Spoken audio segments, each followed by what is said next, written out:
Los protagonistas están en RCN Radio con Yolanda Ruiz.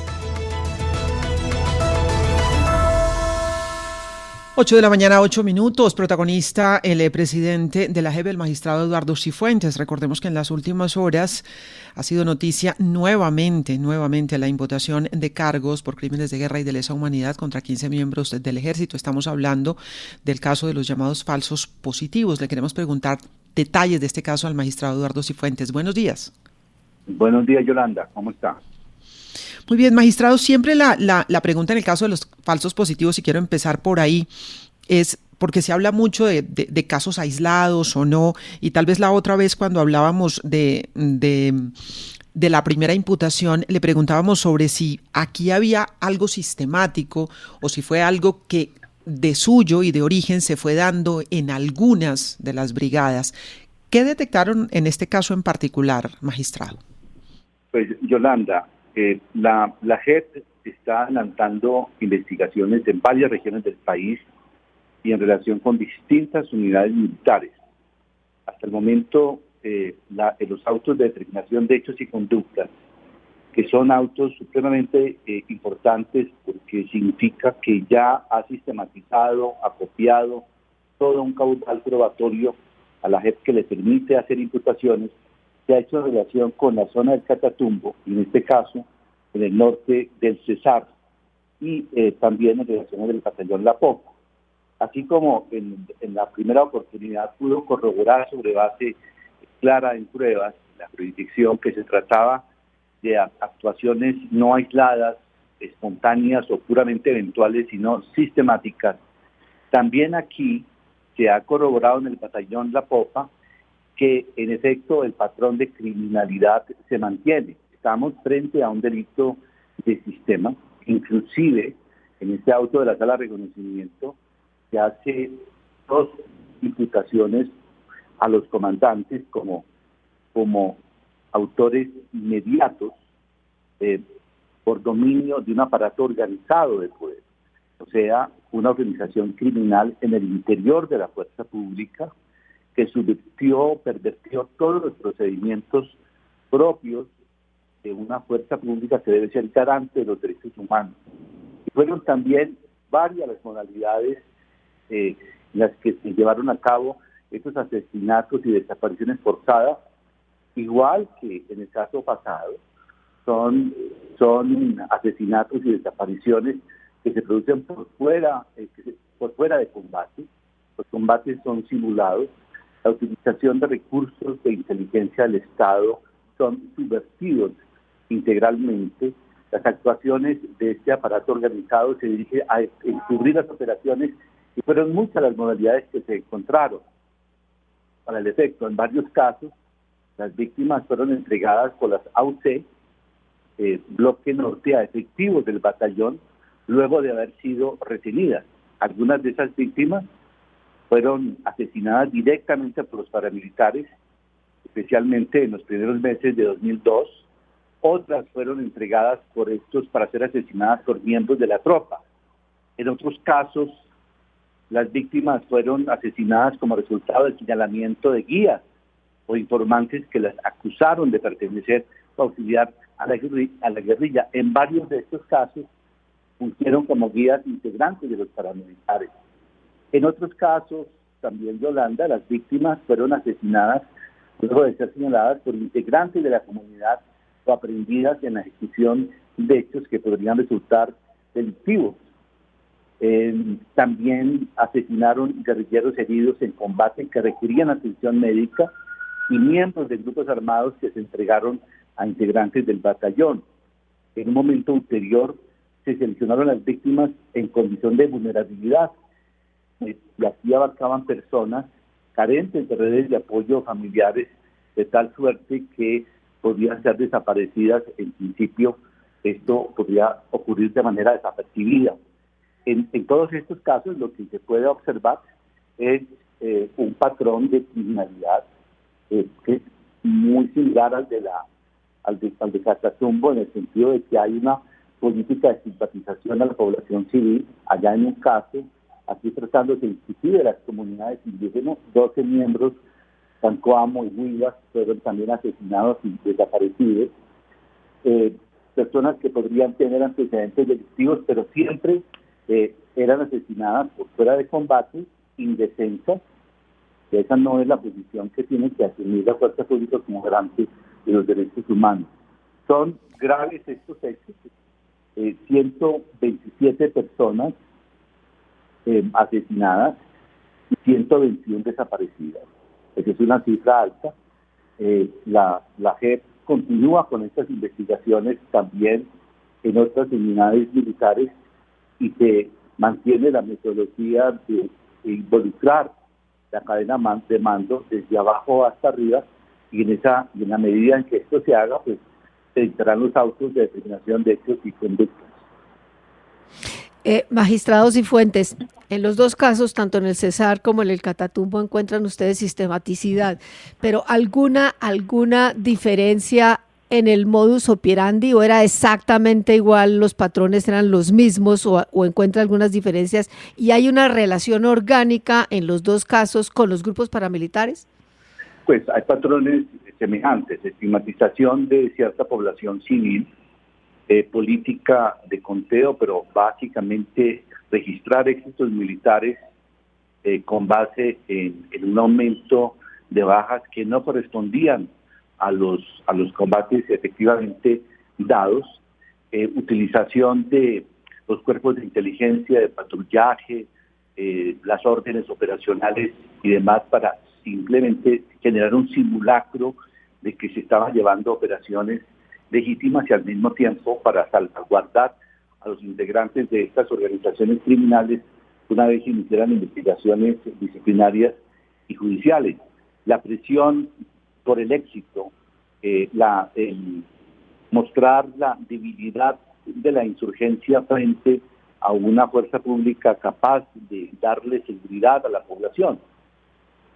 La función de la fuerza pública es sin duda la de generar seguridad, pero siempre a partir de operaciones que sean legítimas. En estos casos, el patrón pone de presente personas indefensas, protegidas por el derecho internacional humanitario, en el sentido de que no intervenían en los combates y que fueron ejecutadas cruelmente en estas operaciones y con esa mira. Todo esto no se puede hacer sin que se conforme, como en efecto se hizo, así lo señalan estos autos, una organización criminal en el interior de la fuerza pública.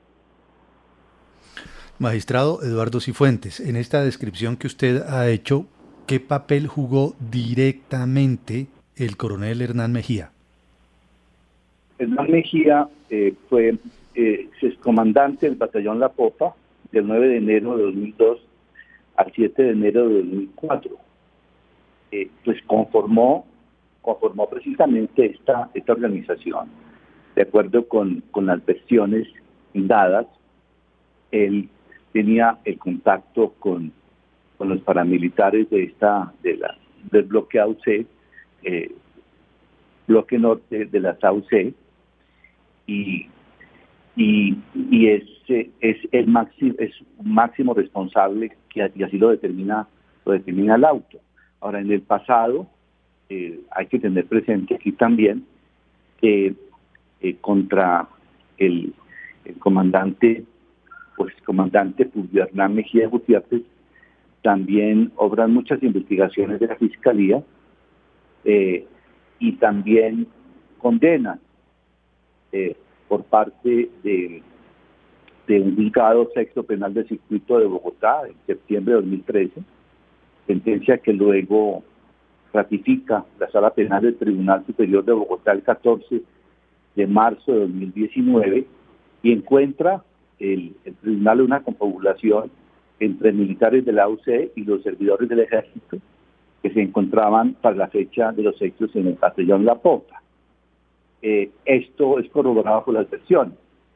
Tengo que precisar que buena parte de los insumos de la actuación de la jurisdicción, como lo señala la normativa transicional, proviene de investigaciones de la Fiscalía, de la Justicia Ordinaria, y a esto se agregan las versiones, los testimonios que se rinden ante la jurisdicción, las pruebas que decreta la jurisdicción, y sobre todo la contrastación que se hace de todos los elementos y medios probatorios.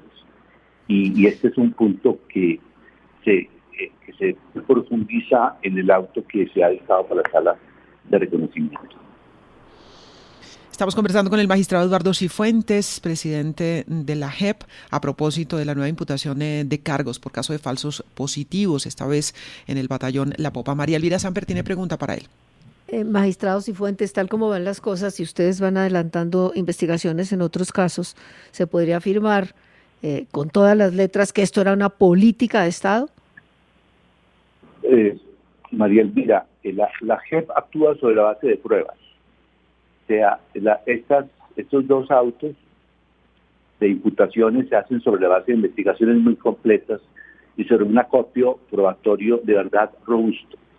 En la medida en que se completen los otros, el estudio que se hace y el examen que se hace en las otras unidades militares, podríamos tener ya conclusiones que abarquen el conjunto. Aquí, por ahora, tenemos que precisar que el patrón de macrocriminalidad de Catatumbo también se observa en el CESAR, en el batallón La Popa, con algunos elementos particulares propios de contexto. Pero esta alianza paramilitar es mucho más evidente de acuerdo con las pruebas en el caso del batallón La Popa. De hecho, la actuación de la JEP está antecedida de sentencias condenatorias en este mismo sentido que se han dictado contra el ex militar retirado Mejía Gutiérrez. Ahora, magistrado Eduardo Cifuentes, comenzó esta serie de anuncios de la Jurisdicción Especial para la Paz con lo ocurrido en el Catatumbo.